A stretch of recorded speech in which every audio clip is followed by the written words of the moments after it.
Class is now in session. I'm Professor Hockey, and today we'll be discussing day one of free agency for the San Jose Sharks. It officially opened up at 12 p.m. Eastern Time, and it was an extremely slow start. Really not much news coming through. It seemed as though teams were afraid of getting a tampering penalty from the NHL, as they were apparently going to be cracking down on that much harder this season. And so teams had to pretend that they haven't been talking to these players and agents for the last few days, but eventually after, 20, 30 minutes or however long it took, the news started to come in and players' names came off the board. It was already not shaping up to be all that exciting of a day because many of the big name players had already managed to sign contracts with either their team that they were currently on or being traded away. In the case of Mitch Marner, he got sent to Vegas and then signed an 8-year deal with them. Aaron Ekblad, Brad Marchand, and Sam Bennett all re-upped with the Florida Panthers. Even Brock Besser re-signed with the Vancouver Canucks. And so a lot of the excitement was kind of taken out of this first day of free agency, but still some names there.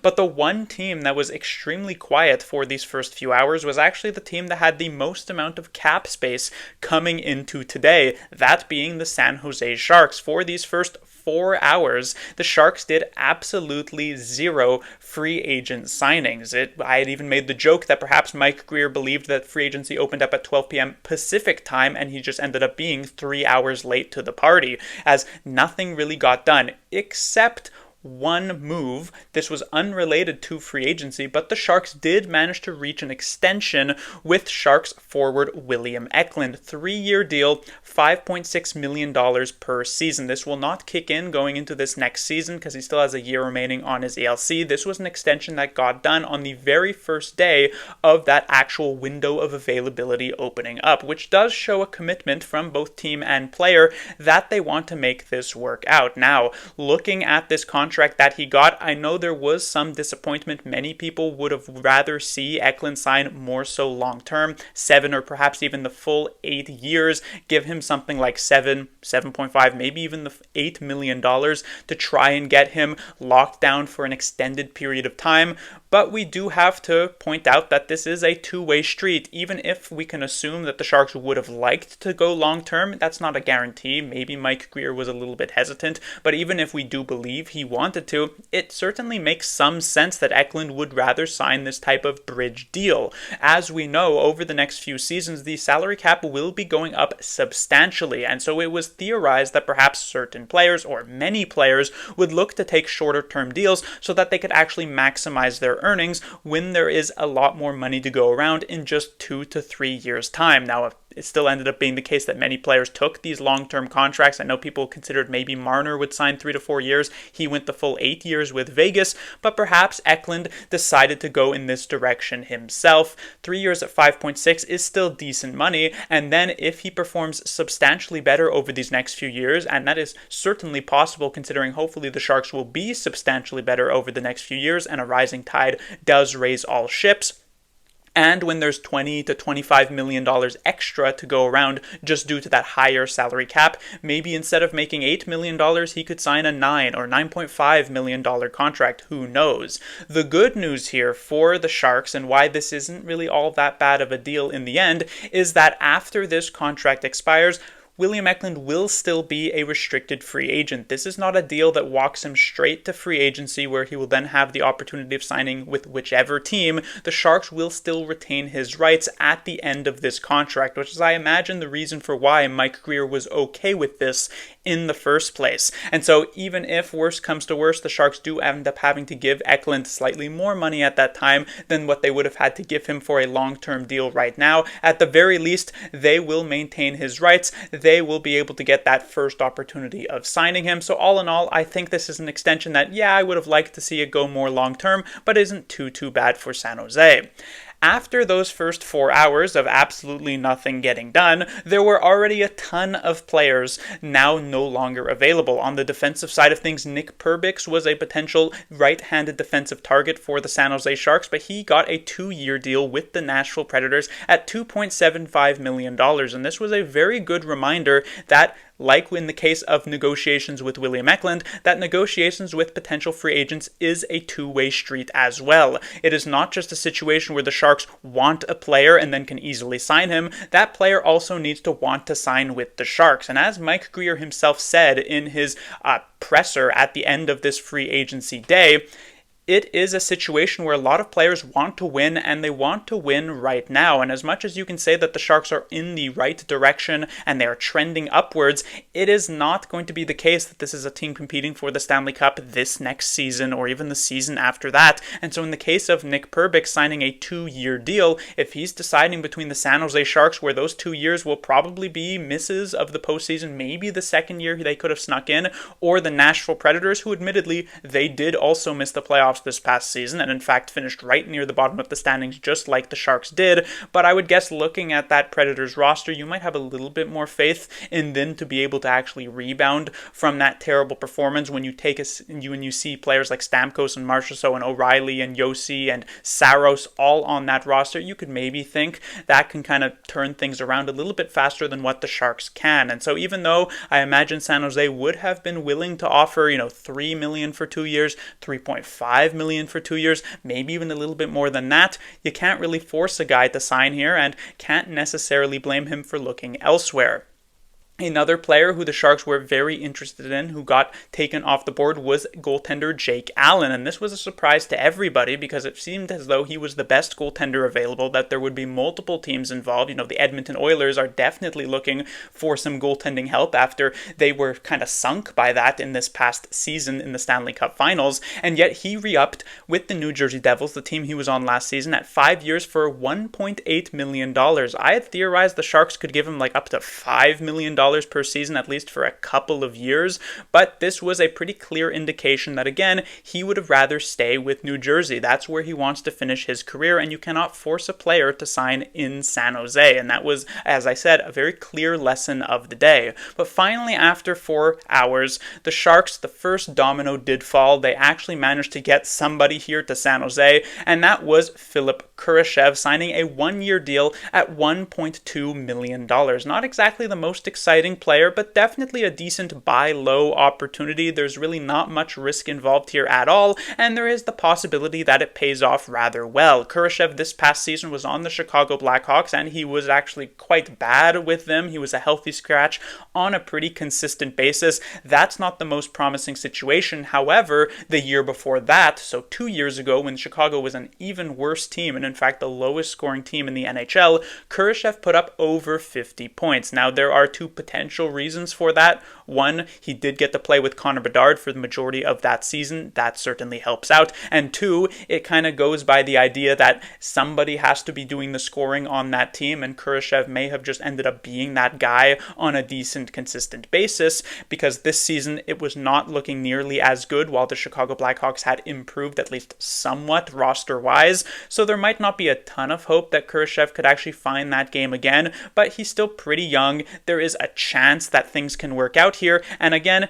if it doesn't, and worst case scenario, Kurashev still ends up being just this healthy scratch on a consistent basis, rides the bench pretty often, at the end of the year, you can just let him walk away. This is sort of similar to the deal that the Sharks gave to Filip Zadina a couple of years ago.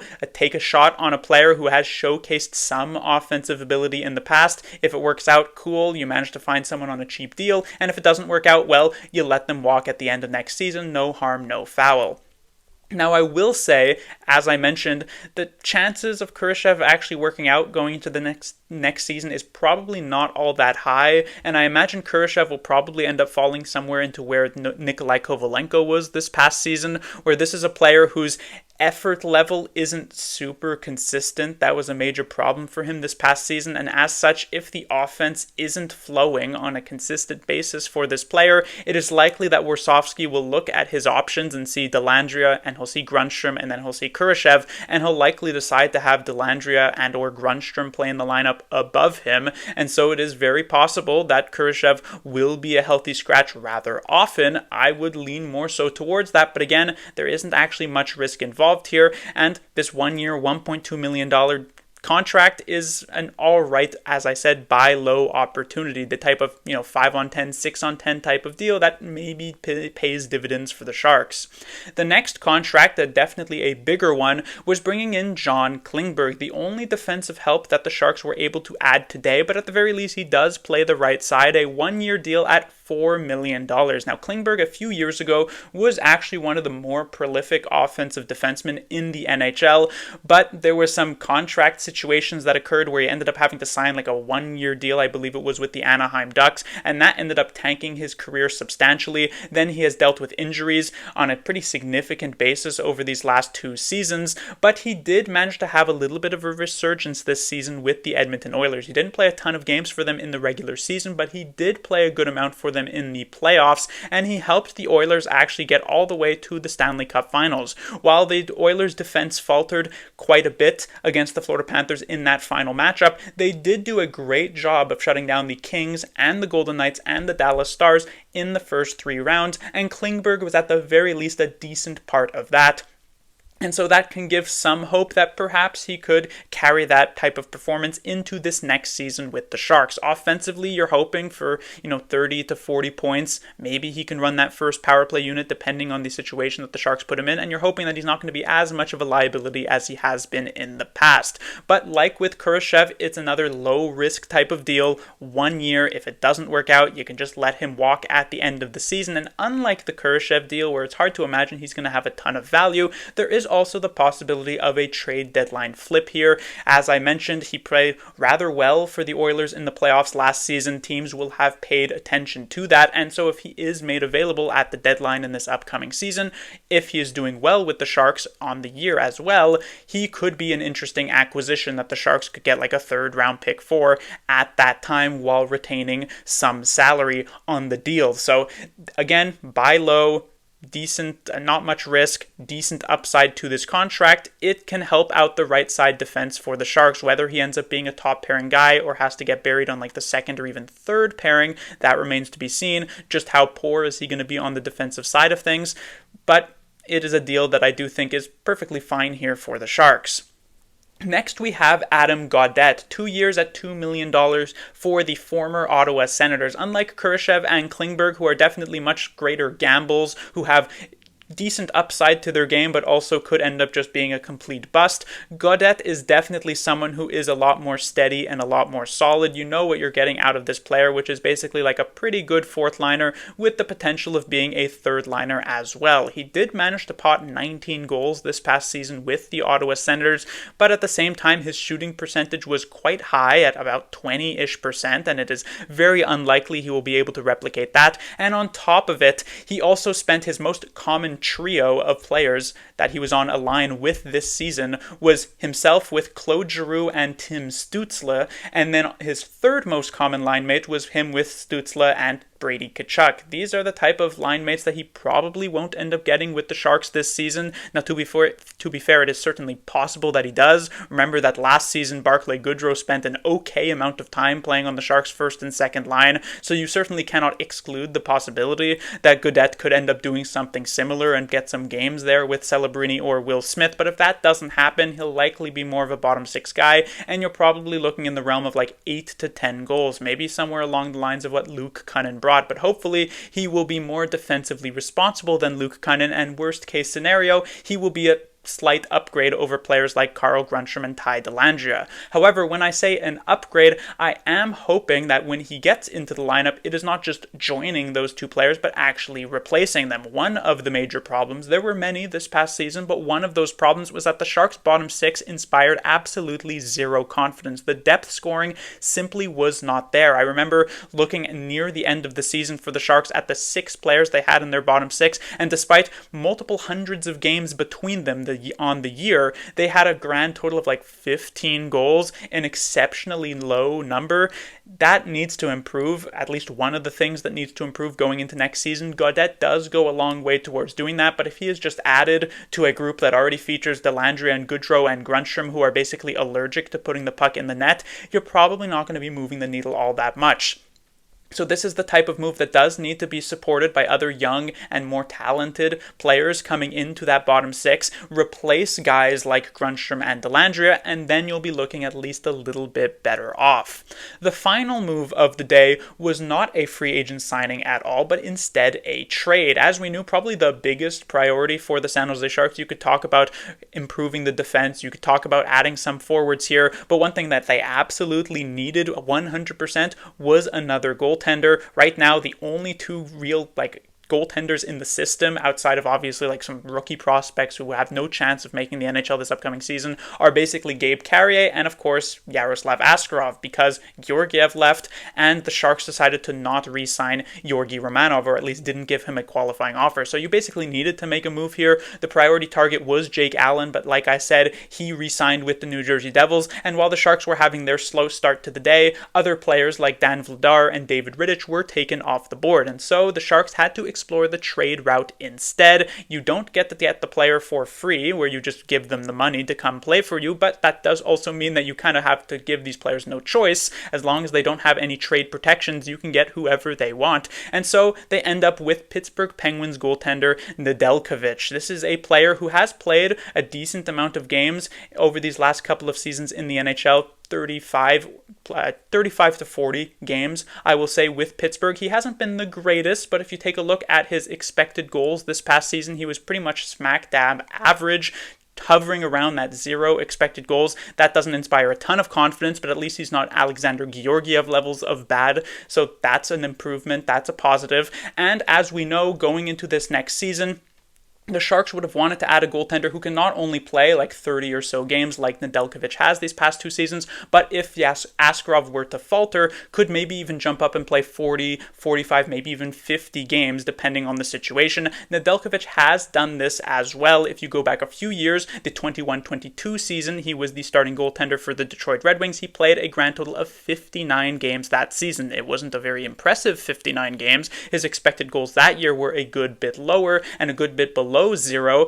but at the very least it's someone who is semi-serviceable, I guess, in this position. And when you had such little options as the Sharks did coming into this free agency, especially with guys like Jake Allen really wanting to re-sign clearly with the New Jersey Devils, it's about as good as you can do. The Sharks do give up a 2028 third round pick. That is multiple years into the future at this point. Perhaps it'll actually be a time in which this third rounder for themselves will actually be a late third rounder, for the first time in a while, because at that point you're hoping the Sharks could be at least a middle of the pack team by the 27-28 season, so this third rounder is even less valuable, I guess, than normal, but this is still a price tag that the Sharks do have to pay instead of being able to get someone through free agency, so it is somewhat unfortunate that they had to come to this, but again, not really anything that's breaking the bank. However, when you look at the entirety of today, obviously outside of Eklund, who was already with the Sharks, one thing becomes immediately clear is that the Sharks didn't actually improve all that much with the acquisitions that they made. Kurashev, at best, you're looking at a middle 6 guy. Klingberg maybe can be an okay top 4, and then Gaudette can be a pretty good third liner. But if you compare that to what the Sharks added last season, where Toffoli was, a solid top 6 player, Wenberg a solid middle 6 guy, and Jake Wallman a very good top 4 defenseman, the Sharks feel as though they didn't make as many improvements this year compared to last as they did last year compared to the year before that. And so it's hard to imagine with these additions that the Sharks are going to be getting significantly better in the standings. But there are 2 things that must further be considered. The first of which is that the Sharks do still have a ton of cap space that they need to make up to hit the cap floor. You're looking at spending at least $7 or $8 million more for them to actually be able to be viable going into next season. But on top of that, and it seems as though what we're really going to have to depend on is that the Sharks make some internal improvements. They will need steps forward from players like Celebrini, Smith, Graf, and Mukhamadullin, who are all coming off of their rookie seasons in the NHL. They will need continued improvement from players like William Eklund, and they will likely need a big performance from their star goaltending prospect in between the pipes, Yaroslav Askarov. If this team wants to get from the 20 wins they were at this past season up to 30, 35 plus types of wins that you probably would have been hoping for, it's going to have to come within. This is not really a group of players that is being added to significantly. There's no big swing like Mitch Marner, perhaps Nikolai Ehlers, he's still on the market, but it's highly doubtful. There's no Brock Besser, there's no Aaron Ekblad, nothing truly game-breaking is going to be joining this San Jose Sharks roster, and so those improvements will have to be coming from the young players taking necessary step forwards in their games, and at this point we can only hope that that does occur. Mike Grier, you could certainly argue, maybe could have done more here today, but just as he said